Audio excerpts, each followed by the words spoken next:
In the old records of Salem village from 1692, there is one name that stands out, Tituba. After 300 years, the ink has turned brown, but her story is still haunting. There is no last name for her and no record of where she came from. She is simply known as the woman who confessed to witchcraft and then disappeared from history. But the history books we read in school don't tell the full story. Tituba's confession was not just a simple admission of guilt. It contained details so terrifying and specific that the leaders of that time ordered those parts to be removed from the official records. For nearly 200 years, people believed those pages were lost. But they weren't lost, they were hidden. These hidden documents reveal a dark secret. The Salem witch trials weren't just a mistake or an accident. They were part of a plan by powerful families who wanted to protect their own interests. To understand what happened, we have to look at Salem village in late 1691. On the outside, it looked like a normal, quiet village with wooden houses and stone walls. But inside, the community was falling apart. Salem village was a poor farming area, and its people were jealous of the nearby Salem town, where merchants were getting rich. Life was very hard. The winters were freezing, and people were constantly afraid. There was a war going on nearby, and many refugees were coming to Salem with horrific stories of attacks. Everyone felt like an invisible enemy was watching them. This fear made people paranoid and ready to blame someone for their problems. In the middle of this tension, a man named Reverend Samuel Parris arrived. Parris was a failed businessman who had moved from Barbados to become the village minister. He was a bitter and suspicious man. He brought with him his wife, his children, and 2 enslaved people, John and Tituba. Parris often preached that the devil was hiding in the woods of Salem, waiting to destroy them. Tituba was different from everyone else in the village. Her skin color and the way she spoke made her an outsider. She spent her days doing all the hard housework and taking care of Parris's sick wife. Parris didn't see her as a person. He saw her as property. But Tituba had a mind of her own. She carried with her the memories and traditions of her homeland. During the long, cold winter nights, Parris's 9-year-old daughter, Betty, and his 11-year-old niece, Abigail, were stuck inside. In their strict religion, children weren't allowed to play or have fun. Out of boredom, they turned to Tituba. They begged her to tell them stories about Barbados, about the warm weather, the colorful birds, and the songs the people sang there. At first, it was just stories. But soon the girls wanted more. They asked Tituba to show them magic. Tituba began showing them simple folk tricks, like using an egg in a glass of water to see the future. In the strict world of Salem, this was considered a huge sin. But for a few hours every night, Tituba felt powerful because the girls were finally listening to her. She didn't realize that these secret meetings would soon lead to a disaster that would change Salem forever. The tension in Salem village continued to grow as the internal conflicts between families like the Putnams and the Porters poisoned the atmosphere. This wasn't just a simple disagreement over money. It was a battle for the soul of the community. The village was split into 2 camps, and Reverend Parris's dark sermons about invisible enemies only made things worse. He told his congregation that Satan had established a kingdom in the woods surrounding them, and that demons were walking among them disguised as neighbors. This paranoid world, you resonated with people who were already living in fear of war and poverty. It was into this poisonous environment that Tituba returned every night after her long days of hard labor. She was an outsider in every sense. Her skin color, her accent, and her status as an enslaved woman made her a target for whispers and suspicion. No one knew her true history or where she really came from, and in the strict Puritan society, no one cared enough to ask. She was simply seen as property, but Tituba was far from simple-minded. She was observant and held a wealth of knowledge about healing and traditions that the villagers would never understand. During the early months of 1692, the isolation of winter kept everyone indoors, and for Betty Paris and Abigail Williams, the boredom was unbearable. They turned to Tituba for entertainment, and she began to tell them stories that were exotic and thrilling compared to their restricted lives. She spoke of the tropical heat of Barbados, of colorful birds that could mimic human voices, and of vast green oceans. These stories were like a window into another world for the girls. However, as the sessions continued in secret, the girls' curiosity turned toward the supernatural. They begged Tituba to show them magic, and she eventually gave in. She showed them simple folk tricks, like the Venus glass, where an egg white is dropped into water to predict the future. While this might seem like a harmless game today, in 1692 Salem, it was a dangerous sin that could be interpreted as witchcraft. Tituba knew the risks, but for those few hours, she enjoyed the power and attention she received from the girls. She wasn't just a servant anymore. She was a teacher and a keeper of secrets. Soon, the secret circle expanded to include other girls from the village, like Ann Putnam and Elizabeth Hubbard. They would gather in the Paris kitchen under the guise of needlework, but in reality, they were practicing divination and listening to Tituba's stories about people who could influence events through ritual. The girls found this intoxicating because it gave them a sense of agency in a world that offered them none. However, Reverend Paris was a calculating and suspicious man. He noticed the changes in his daughter and niece, their whispered conversations, and the way they stopped talking whenever he entered a room. He began to spy on his own household, watching through cracks in the floorboards and listening at doors. What he heard confirmed his worst fears. His own family was being corrupted by practices he considered demonic. Instead of acting immediately, he waited and gathered evidence, aware that an accusation of witchcraft was a serious matter. The situation reached a breaking point in late January when Betty Paris began to have terrifying fits. She would shriek about flames and demons, her body would go rigid, and she would crawl under furniture like an animal. Soon, Abigail Williams began displaying the same symptoms, claiming she was being pricked by invisible needles.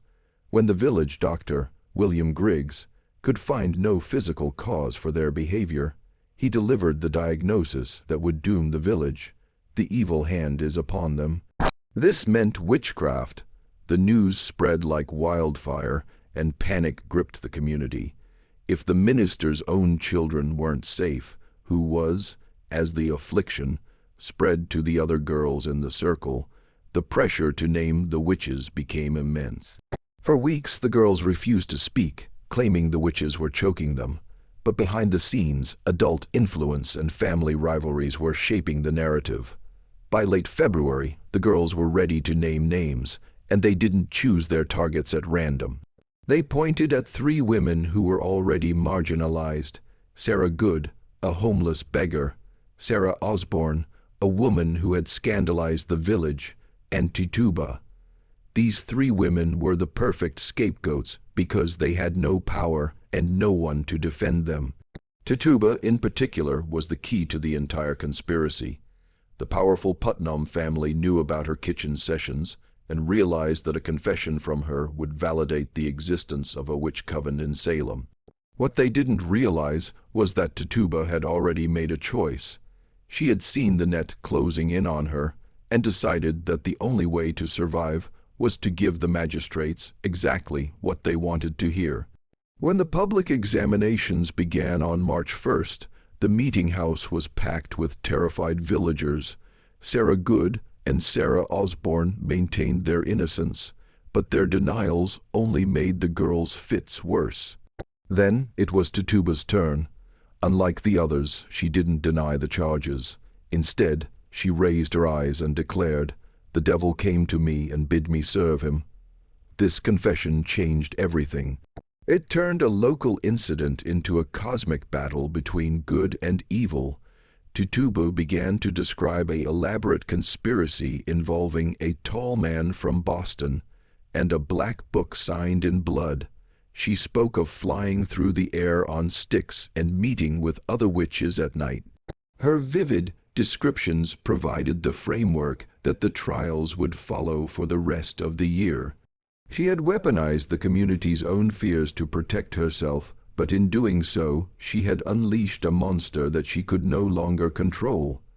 The aftermath of Tituba's confession transformed the atmosphere of Salem Village from one of quiet suspicion into a state of total war against an invisible enemy. The village meeting house, which had once been a place of worship and community, became a theater of the macabre where the girls' screams provided a constant soundtrack to the proceedings. As the trials moved into the spring of 1692, the list of the accused began to grow beyond the usual outcasts and marginalized figures. The girls, emboldened by the attention of the magistrates and the silent approval of powerful men like Thomas Putnam, started pointing their fingers at upstanding members of the church and respected landowners. It was no longer just the poor or the eccentric who were in danger. Even those who had spent their entire lives following the strict Puritan codes found themselves facing the gallows. This expansion of the hunt was not accidental. Behind the scenes, the records suggest a pattern where the families who stood to gain the most from the seizure of property were the ones whose children were the most afflicted. The legal system of the time allowed the government to confiscate the lands of convicted felons, and in the small, land-hungry world of Salem, a witchcraft accusation became an efficient tool for settling old boundary disputes and family feuds. This was the dark engine driving the hysteria, fueled by a mixture of genuine religious fear and calculated greed. The girls became the instruments of a much larger political machine, their fits and visions serving as the spectral evidence required to bypass the usual standards of proof. If a girl claimed to see the spirit of a neighbor sitting on a rafter or biting her arm, that was considered enough to issue an arrest warrant.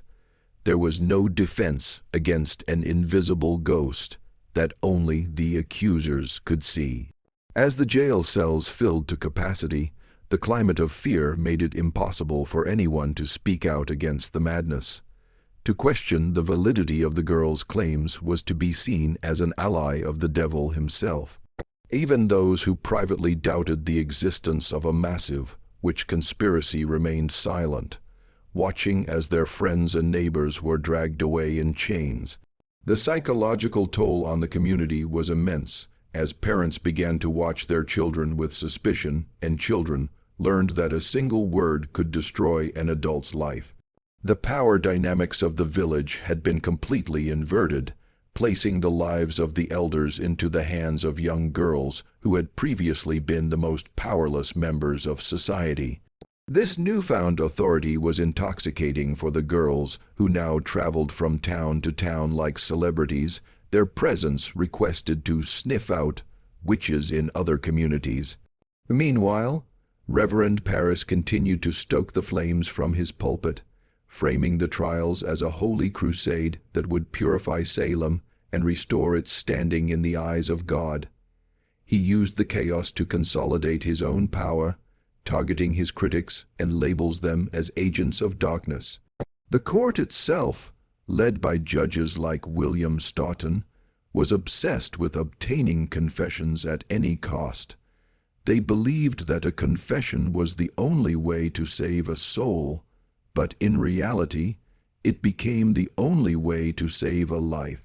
Those who maintained their innocence, like the brave Rebecca Nurse, were almost certain to be convicted and hanged, while those who lied and confessed to flying on broomsticks or signing the devil's book were often spared so they could name more accomplices. This perverse incentive system ensured that the conspiracy would continue to grow, as each new confession added more names to the list of suspects. By the time the first executions began on Gallows Hill, the original story of Tituba's magic in the kitchen had been forgotten, replaced by a complex narrative of a vast satanic army determined to overthrow the Massachusetts Bay Colony. The tragedy of Salem was no longer just about a few afflicted children. It had become a systemic failure where the law, the church, and the family all turned against each other in a desperate bid for survival. The silence that followed the first hangings was not one of peace, but of a community that had realized, far too late, that the real monster wasn't hiding in the woods, but in the very heart of their own society. Every person who climbed the ladder to the noose was a reminder of the village's collective failure, and as the summer heat intensified, so did the realization that the blood on their hands would never truly wash away. The records from this period show a frantic attempt to keep the momentum going, even as the accusations began to reach the highest levels of government in Boston, eventually threatening the wife of the governor himself. It was only when the circle of fire began to burn those in power that the machinery of the trials finally started to slow down. But for the victims already in the ground, the intervention of the elite came far too late. The truth of what happened during those months was already being rewritten, the uncomfortable details suppressed, and the role of the orchestrators hidden behind a wall of religious justification that would stand for centuries.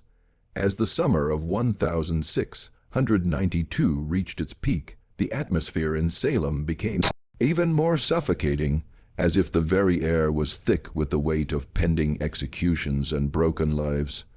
The trials had moved from the small village meeting house to the higher court of Oyer and Terminer, but the logic remained just as flawed and dangerous. By this point, the accusations had crossed all social boundaries, and the community was witnessing the unthinkable. Respected leaders and pious grandmothers were being marched to the gallows.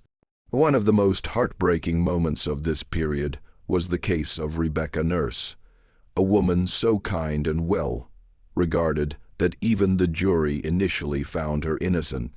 However, when the verdict was announced, the afflicted girls erupted into such violent fits and screams that the judges pressured the jury to reconsider. This was the moment the village realized that no amount of goodness or social standing could protect them from the whim of the accusers.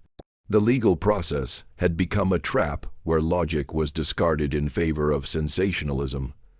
The girls had learned exactly how to perform for the court, timing their screams and physical contortions to coincide with the most dramatic moments of the testimony. It was a macabre dance between the accusers and the judges, where the girls provided the spiritual proof, and the judges provided the physical ropes. The power of the Putnam family continued to loom large during these months, as they used the chaos to systematically eliminate their political rivals. If someone had once argued with Thomas Putnam over a fence line or a debt, they suddenly found themselves being named as a witch by his daughter or his servant. The records show a chilling correlation between those who opposed the Putnams and those who were sent to prison. This was no longer just a religious panic.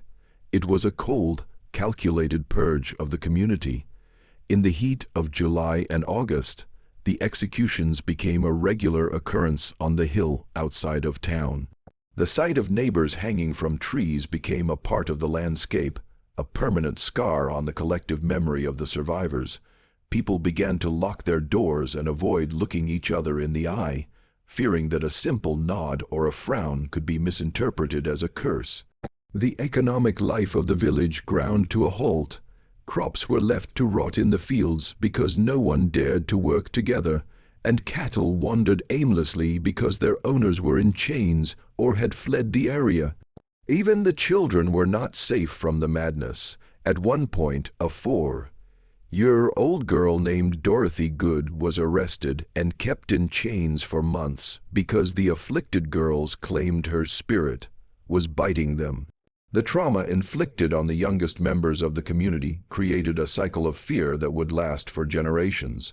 While the village was tearing itself apart, the role of Tituba remained a haunting mystery. She was still in jail, her life spared only because her confession had been so useful to the prosecution. She had provided the blueprint for the entire conspiracy, yet she was now a forgotten prisoner, watching from behind bars as the world she helped ignite burned to the ground. Some historians believe she was being kept as a final witness, to be used if the momentum of the trials ever slowed down. Her silence during these middle months is one of the most intriguing parts of the story. She had told the magistrates about a black book and a secret army, and now the magistrates were seeing that army everywhere they looked. The paranoia had reached such a level that people were confessing to crimes they couldn't possibly have committed just to escape the immediate threat of the rope. These false confessions created a feedback loop, providing the court with more evidence of a vast satanic network. The judges, led by the fanatical William Stoughton, refused to admit any possibility of error, fearing that if they stopped the trials, they would be admitting they had sent innocent people to their deaths. This refusal to back down meant that the body count continued to rise.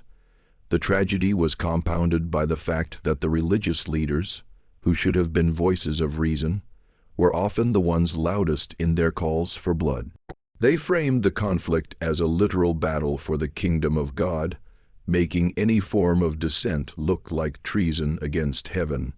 By the end of August, the village was a ghost of its former self, populated by the mourning, the terrified, and those whose hearts had been hardened by the constant spectacle of death. The invisible world had become more real to them than the physical one, and the cost of this delusion was being paid in human lives every single day. The sun would set over Salem each evening, casting long shadows across the empty streets, while the echoes of the girls' screams seemed to linger in the trees, a constant reminder that the nightmare was far from over and that the hunger of the court was nowhere near satisfied. As the autumn of 1690 approached, the madness in Salem reached its most brutal and surreal peak, as the court moved beyond hangings to even more archaic forms of execution. The case of Giles Corey stands as one of the most horrifying examples of the lengths to which the legal system would go to maintain its grip on the community. Corey, an elderly farmer who realized that the court was a trap designed to seize his property, refused to enter a plea of either guilty or innocent. By remaining silent, he hoped to prevent the government from confiscating his land, ensuring it would pass to his sons instead of the state. In response, the authorities subjected him to peine forte et dure, a torture where heavy stones were piled onto his chest to crush a plea out of him. For 2 days he endured the weight, only speaking to ask for more weight, before he was finally crushed to death. This act of defiance sent a shockwave through the village, as it highlighted the naked greed behind the religious fervor. The visual of a man being crushed to death in the middle of a field for his property rights made it harder for people to believe that this was purely a spiritual battle against the devil. Despite this, the girls' power seemed to only grow, and they began to move their accusations toward the elite circles in Boston. They weren't just targeting local farmers anymore. They were naming the wives of judges and high-ranking officials. This shift was a dangerous mistake for the girls and their handlers. As long as the victims were the poor, the elderly, or political rivals in a small village, the colonial government was willing to look the other way. But when the accusations threatened the social order of the entire colony, the mood began to shift. Intellectuals and ministers outside of Salem, such as Thomas Brattle and Increase Mather, started writing letters questioning the use of spectral evidence. Mather famously argued that it was better for 10 suspected witches to go free than for one innocent person to be hanged.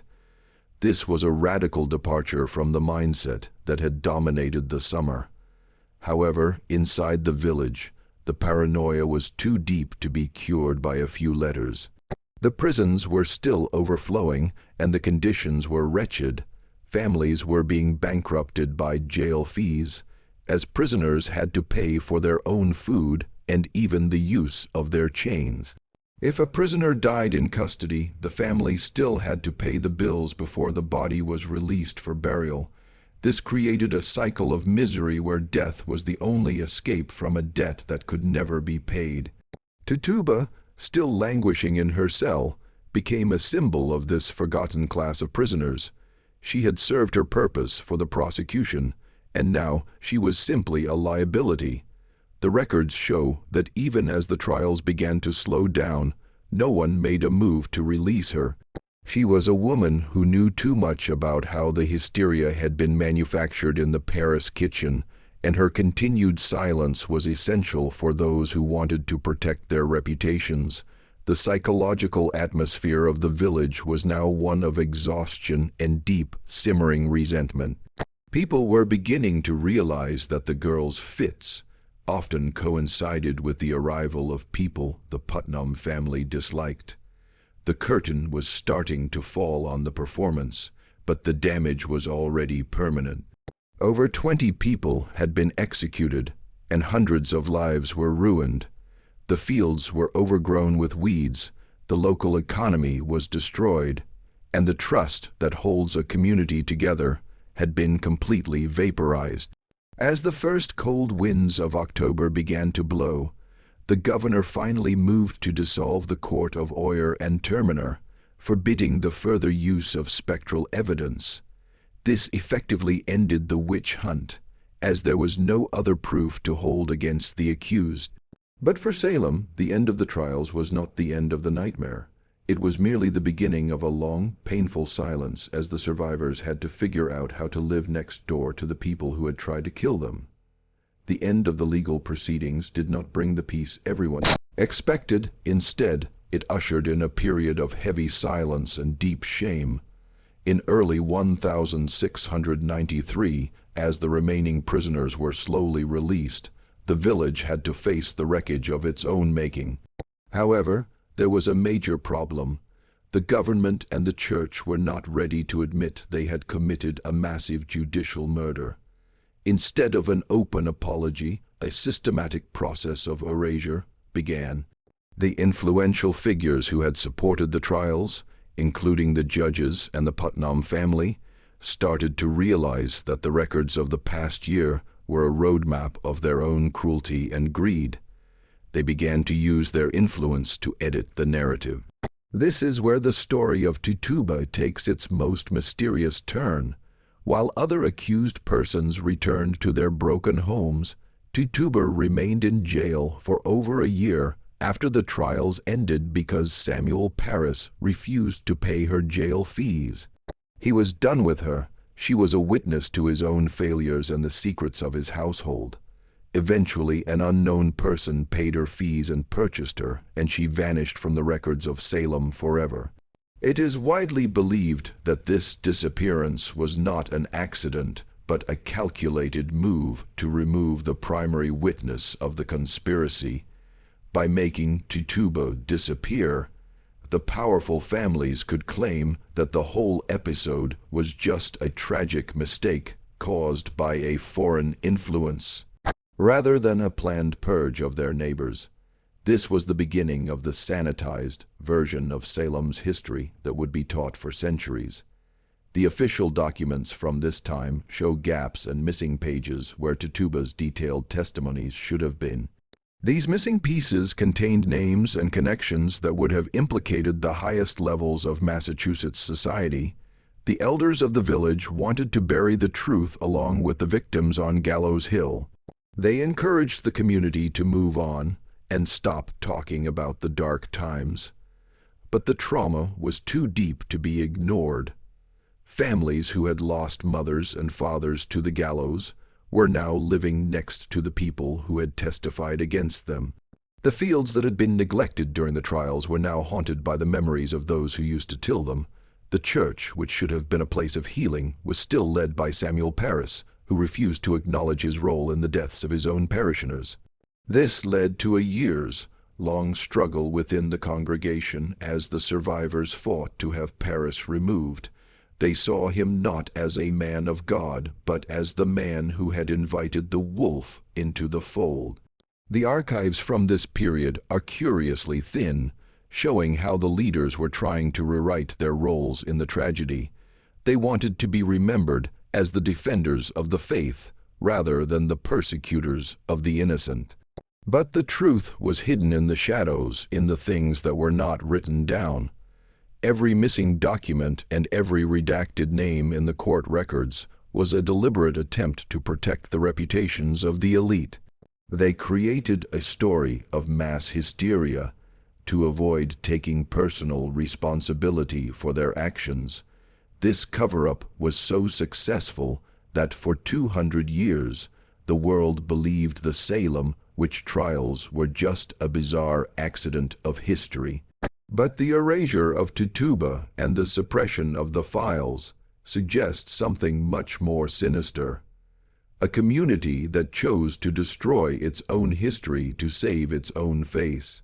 The silence that fell over Salem in the late 1690s was not the silence of peace, but the silence of a conspiracy that had successfully buried its secrets. The survivors were left to carry the weight of the truth in private, while the public record was scrubbed clean of the blood and the greed that had truly driven the hunt. The story of Salem became a legend of witches and ghosts, while the very real story of political manipulation and the silencing of witnesses like Tituba was pushed into the dark corners of the archives, waiting for someone to find the missing pages and speak the names that were meant to be forgotten.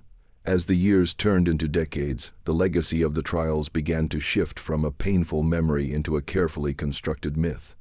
By the early 1700s, the children who had been the afflicted accusers were now adults, and the weight of their lies began to press heavily on the community's conscience. In 1706, Ann Putnam Jr., one of the most active accusers, stood before the Salem village church to offer a public apology. She claimed that she had been deluded by the devil to denounce innocent people. While her apology was recorded, it was clear that she was a broken woman, used as a face for the collective guilt of the town. However, even in this moment of truth-telling, the names of the powerful men who had guided the girls were never mentioned.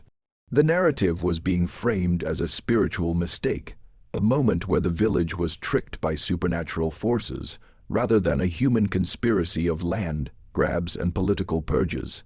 This shift in storytelling was essential for the survival of the village's elite. If they could blame the devil or the delusion of young girls, they didn't have to answer for the laws they broke or the lives they intentionally destroyed. The physical landscape of Salem also began to change as the community tried to move on.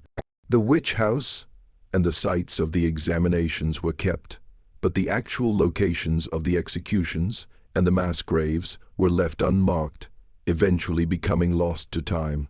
This was a physical form of the same erasure that was happening in the archives.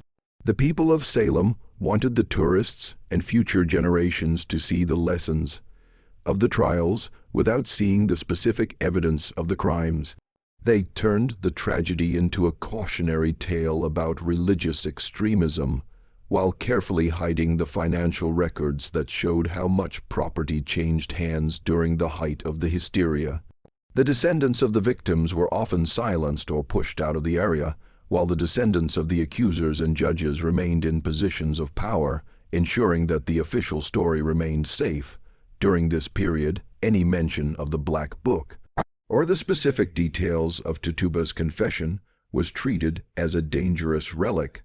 The few scholars who tried to investigate the missing pages of the court records found themselves hitting walls of silence. It became clear that the disappearance of Tituba was not just the story of one woman, but a template for how the colony handled all its uncomfortable history. By removing the primary witness who could have explained exactly how the girls were coached in the Paris kitchen, the leaders ensured that the conspiracy could never be fully unraveled. They preferred a ghost story over a political scandal. The archives remained guarded, and the story of the tall man and the secret meetings in the woods was relegated to folklore, stripped of its real-world connections to the merchant families of Boston and the local power players. As the 18th century progressed, Salem began to rebuild its economy through shipping and trade, and the witchcraft era became a dark stain that was better left unwashed. The families who had benefited from the trials used their wealth to fund schools and public buildings, essentially buying their way back into the community's good graces. The memory of the victims was buried under layers of new prosperity. However, the void left by Tituba and the missing documents remained. It was a hole in the heart of American history that suggested that the foundations of the legal system were built on a cover-up. The machinery of the state had proven that it could delete a person from existence and rewrite a tragedy to suit its needs. This was the true witchcraft of Salem, the ability to make the truth vanish in plain sight, leaving behind only a sanitized legend that protected the guilty and forgot the silenced. In the final analysis, the story of Salem is not merely a tale of a religious panic that went too far, but a chilling example of how history is written by the powerful to hide their own crimes. The disappearance of Tituba remains the most significant clue to this cover-up. She was the spark that lit the fire, a woman who held the secrets of the Paris household and the names of those who truly orchestrated the madness. Her sudden removal from the records and her sale to an unknown master were not accidental events. They were the final acts of a conspiracy to ensure that the truth remained buried. By the time the dust settled, the Black Book, she spoke of, the tall man from Boston, and the detailed accounts of secret meetings had all been scrubbed from the official narrative. The powerful families of Massachusetts succeeded in transforming a calculated political purge into a tragic fable of mass hysteria and spectral delusions, shifting the blame from human greed to supernatural forces that no one could truly be held responsible for. Today, the silence surrounding Tituba's fate serves as a haunting reminder that the machinery of erasure is still at work. The archives are still missing key documents, and the names of those who profited from the seizure of land are often kept in the shadows.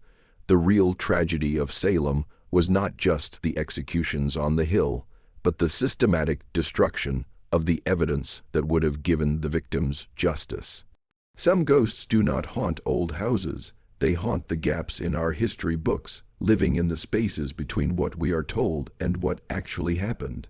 Tituba's ghost is there in every missing page and every unanswered question, representing the thousands of marginalized people whose stories were stolen to protect the reputations of the elite. The void where her life should be is the most honest part of the Salem records, for it shows exactly how far a society will go to forget its own darkness.